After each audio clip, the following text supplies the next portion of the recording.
കേരളത്തിലെ ഏറ്റവും വലിയ ബസ് അപകടങ്ങളിൽ ഒന്ന് എന്ന് വിശേഷിപ്പിക്കപ്പെടുന്ന പൂക്കിപ്പറമ്പ് ബസ് അപകടം നടന്നിട്ട് 25 വർഷങ്ങൾ പിന്നിടുന്നു.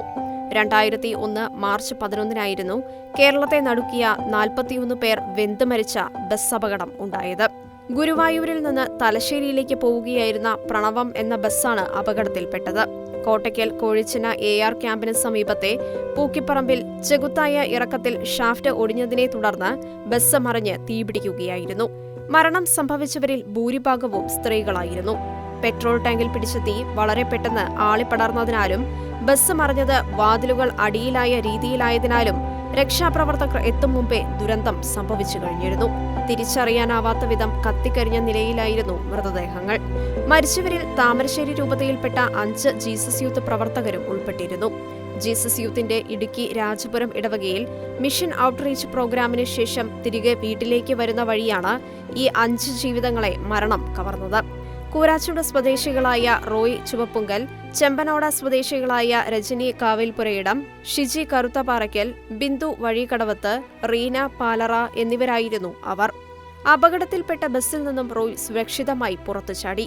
എന്നാൽ ബസ്സിൽ കുടുങ്ങിയ സഹോദരങ്ങളെ പുറത്തിറക്കാൻ ബസ്സിൽ തന്നെ വീണ്ടും കയറി ബസ്സിൽ നിന്ന് ബിന്ദുവിനെ വലിച്ച് പുറത്തേക്ക് ഇട്ടു. വീണ്ടും മറ്റുള്ളവരെ രക്ഷിക്കാൻ ശ്രമിക്കുന്നതിനിടയിൽ അഗ്നി റോയിയെ വിഴുങ്ങി. റോയി അടക്കം 4 പേർ അപകടസ്ഥലത്ത് തന്നെ മരിച്ചു.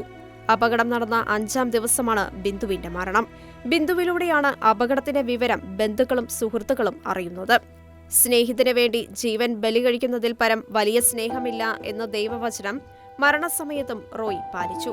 കൂരാച്ചുണ്ട്, ചെമ്പനോട ദേവാലയങ്ങളിലായിരുന്നു ഇവരുടെ മൃതസംസ്കാര ശുശ്രൂഷകൾ നടന്നത്. കാലം ചെയ്ത മാർ പോൾ ചിറ്റിലപ്പള്ളിയുടെ നേതൃത്വത്തിലായിരുന്നു മൃതസംസ്കാര ശുശ്രൂഷയ്ക്കിടയിൽ പിതാവ് ഇങ്ങനെ പറഞ്ഞു: നമുക്ക് 5 വേദസാക്ഷികളെ ലഭിച്ചിരിക്കുന്നു. നമുക്കായി അവർ മാധ്യസ്ഥം വഹിക്കും. ഈ 5 ജീസസ് യൂത്ത് പ്രവർത്തകരുടെ മരണശേഷം ഇവരുടെ ജീവിതങ്ങൾ, രാജാപുരം മിഷൻ പ്രവർത്തനങ്ങൾ, പൂക്കിപ്പറമ്പ് ബസ് അപകടം എന്നിവ കോർത്തിണക്കി കൂരാച്ചുണ്ട് സ്വദേശിയും അധ്യാപകനുമായ ജേക്കബ് കോച്ചേരി അഗ്നിരഥത്തിലേറിയവർ എന്ന പുസ്തകം രചിച്ചു. ഈ പുസ്തകത്തെ അടിസ്ഥാനമാക്കി father Jojo Capuchin, Justo Joseph എന്നിവർ നേതൃത്വം നൽകുന്ന ഗോഡ്സ് ബാൻഡ് സോൾ ഫിഷേഴ്സ് എന്ന പേരിൽ ഒരു ഡോക്യുമെന്ററി വെബ് സീരീസ് നിർമ്മിക്കുകയുണ്ടായി. ഫാദർ ജോജോ കപ്പൂച്ചിനാണ് ഈ വെബ് സീരീസിന്റെ തിരക്കഥ രചിച്ചത്. 11 എപ്പിസോഡുകളുള്ള ഈ വെബ് സീരീസ് സംവിധാനം ചെയ്തത് സിനിമാ പ്രവർത്തകൻ ജിൻഡോ തോമസ് ആണ്. ഒപ്പം സോൾ ഫിഷേഴ്സ് എന്ന മ്യൂസിക്കൽ ആൽബവും പുറത്തിറക്കി. വെബ് സീരീസും മ്യൂസിക്കൽ ആൽബവും ഗോഡ്സ് ബാൻഡ് യൂട്യൂബ് ചാനലിൽ കാണാൻ സാധിക്കും.